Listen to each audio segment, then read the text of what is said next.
भारतीय धर्म ने सच की तरफ बात की, इसलिए भारत में एक शब्द कॉमन हो गया नास्तिकों में भी और आस्तिकों में भी, और वो शब्द था दिगंबर, न्यूड हो जाना। जैन नास्तिक हैं और सनातनी आस्तिक हैं। जैनियों के सारे तीर्थंकर जो होते हैं वो एक एक करके नग्न हो, महावीर जो उनके श्रेष्ठतम तीर्थंकर है वो पूर्ण नग्न हो जाते हैं। उन्होंने कहा ये महावीर है, दिगंबर हो गए। और हमारा जो श्रेष्ठ आइकॉन है वो शिव, वो दिगंबर नग्न है। न्यूडिटी ये कंपल्सरी है, नग्नता बहुत जरूरी है। कितनी जरूरी है ये यहां से घर जाने के बाद तुम लोग देख लेना। जितने अच्छे अच्छे कपड़े पहन करके आए हो, इन कपड़ों को ना उतार दिया तो मेरा नाम बदल देना।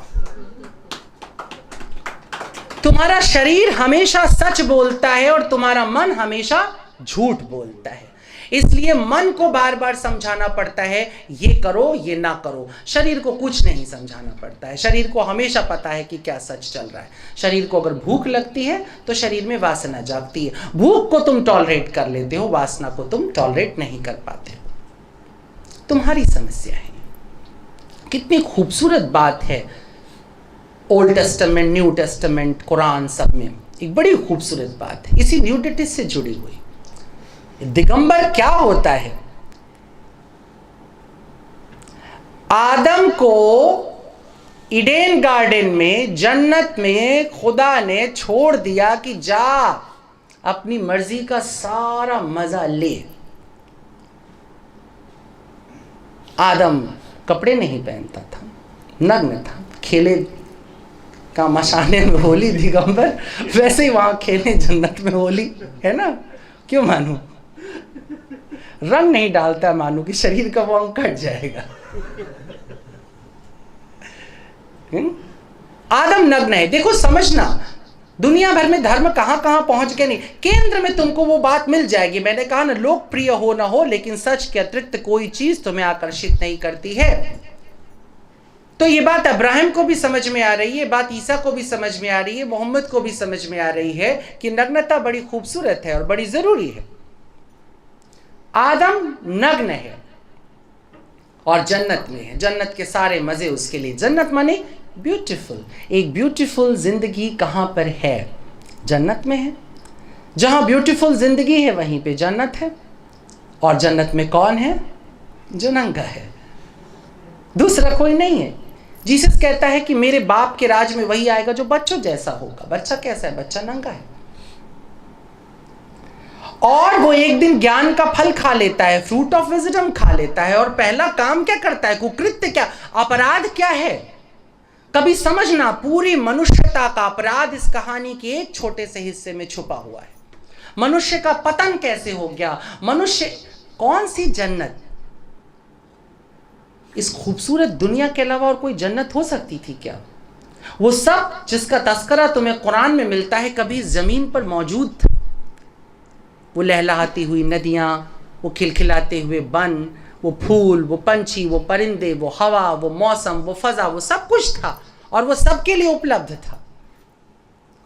आदम ने केवल ज्ञान का फल खाया, जिसको नोवाल युवा हरारी कहता है कि हमने सिर्फ एक चीज हमारे पास आती है, वो थी तर्क, बुद्धि, और उसके बाद हमने पूरी दुनिया की वाट लगा दी, सबको खत्म कर दिया। हमको जैसे ही ज्ञान मिला, एडम को ज्ञान मिला, और पहला ज्ञान क्या मिला? और ये मैं तो नंगा हूं।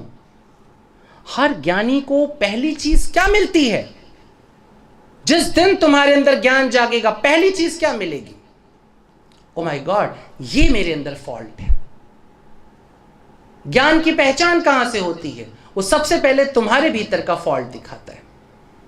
बाहर का फॉल्ट तो अहंकार दिखाता है, ज्ञान हमेशा तुम्हारा फॉल्ट दिखाता है। जब तक तुम दूसरों की बुराई खोज रहे थे, तुम जड़ मूर्ख आदमी थे। तुमको सिर्फ और सिर्फ सियासत करनी चाहिए। लेकिन जिस दिन तुम अपनी बुराई ढूंढने लगते हो, उस दिन तुम्हारा मनुष्य के रूप में विकास शुरू होता है। तुम वैज्ञानिक होते हो, तुम साहित्यकार होते हो, तुम संत होते हो, तुम ऋषि होते हो, पैगंबर होते हो, महर्षि होते हो, मुक्त हो जाते हो, तुम ही ईश्वर हो जाते हो। एक एक क्रम से चलता है। विजडम सबसे पहले तुम्हारा फॉल्ट दिखाता है, अपने ही फॉल्ट। लेकिन देखो अगली घटना कितनी खूबसूरत है। उसको दिखा कि मैं नंगा हूं, और उसने उसका हल क्या ढूंढा? अपनी नग्नता की स्वीकृति। यदि ऐसा होता तो उसी वक्त वो शिव हो जाता, पर उसने ऐसा नहीं किया, उसने ढक लिया। हम सब जैसे ही अपने ऐप को जानते हैं, तुरंत उसे ढकने में लग जाते हैं। यहीं से मनुष्यता हेल की तरफ आ गई है, नर्क की तरफ आ गई है। हम सब के अंदर ये गुण आदम का दिया हुआ है कि हम जैसे ही अपनी ऐब, अपनी खराबी को जानते हैं, हम उसे छुपाने में लग जाते हैं, उसको जस्टिफाई करने में लग जाते हैं। और जस्टिफिकेशन किसी का नुकसान नहीं करता, सिर्फ तुम्हारा नुकसान करता है। जिस दिन तुम अपनी गलती के ऊपर लीपापोती करते हो, तो दरअसल सिर्फ तुम खत्म हो रहे होते, कोई दूसरा नहीं खत्म हो रहा होता है। लेकिन तुम ये लीपापोती करते हो और अपने बच्चों को ये लीपापोती सिखाते हो। हमारे सब देवताओं की नग्नता की कथाएं भरी पड़ी हैं। हमने इस तरह से हमने सनातन धर्म को डेवलप किया था। देवी देवता नग्न होते थे, प्रतिमाएं नग्न होती थी। दक्षिण भारत में जाओ, ज्यादातर मंदिरों में नग्न प्रतिमाएं मिलेंगी। लेकिन धीरे धीरे हमने उनको कपड़े पहना दिए। क्यों कपड़े पहना दिए? और फिर धीरे से प्रोपागेंडा भी डाल दिया कि नग्न नहीं होने चाहिए विग्रह देवताओं के, उन पे वस्त्र होना चाहिए। ये पंडित जी की वासना की प्रॉब्लम थी कि उनके सामने नग्न देवी उनको समस्या क्रिएट कर रही थी। अब उस पर टोटकेबाजी ये हो गई कि विग्रह के कपड़े होने चाहिए। अरे विग्रह क्या होने चाहिए? तो फिर शिवलिंग उखाड़ देना चाहिए था। औरंगजेब ने शुभ काम किया। ये तो पहली प्रॉब्लम थी। आप जरा देखिए, ये होली है, आप जरा देखिए हमारी मनुष्यता का इंटरेस्ट लेवल कहां चला गया।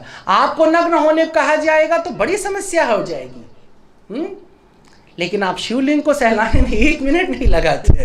You love that. This is all. इसको समझना अपने दिमाग के भीतर कि तुम्हें दूसरे की नग्नता मजा देती है, तुम्हारी अपनी नग्नता तुम्हारे लिए समस्या हो जाती है, प्रॉब्लम हो जाती है। तो लस्ट हमारी जिंदगी के सेंटर में आ जाता है, पहला। और जैसे सूर्य पूरी की पूरी प्रकृति में व्याप्त है, वैसे ही लस्ट पूरी प्रकृति में व्याप्त है। तुमको लगता है एक फूल इसलिए खिला था क्योंकि मंजरी जी को कविता लिखनी थी? नहीं, वो सिर्फ इसलिए खिला था क्योंकि उसमें लस्ट था। उसको किसी मधुमक्खी को अट्रैक्ट करना था ताकि वो दूसरा फूल खिला सके। This is all. नेचर में एक हलचल नहीं होगी अगर वहां पर लस्ट नहीं होगा। इसलिए हमने काम को देवता कहा, काम देव कहा। हमने शिव को काम के ऊपर बिठाया। हमने राम को अनेकानेक कंदर्प अगणित अमित छवि नवनील नीरद सुंदरम, अनेकानेक कंदर्प यानी कामदेव, अनेकानेक कामदेवों को मिला देने पर राम आ रहा है। हमने वासना को एस्थेटिक दी, हमने कामशास्त्र लिखा, हमने खजुराहो बनाया, हमने कोणार्क बनाए, हमने खुलेआम इस पर बात की। और उसी का एक स्वरूप ये होली था, जिसमें हम कामरेचन करते थे। हम एक दूसरे को गालियां देते थे, अबीर लगाते थे, ये सब कुछ। आज भी हम गाली दे रहे हैं, लेकिन अब दुश्मनी वश दे रहे हैं।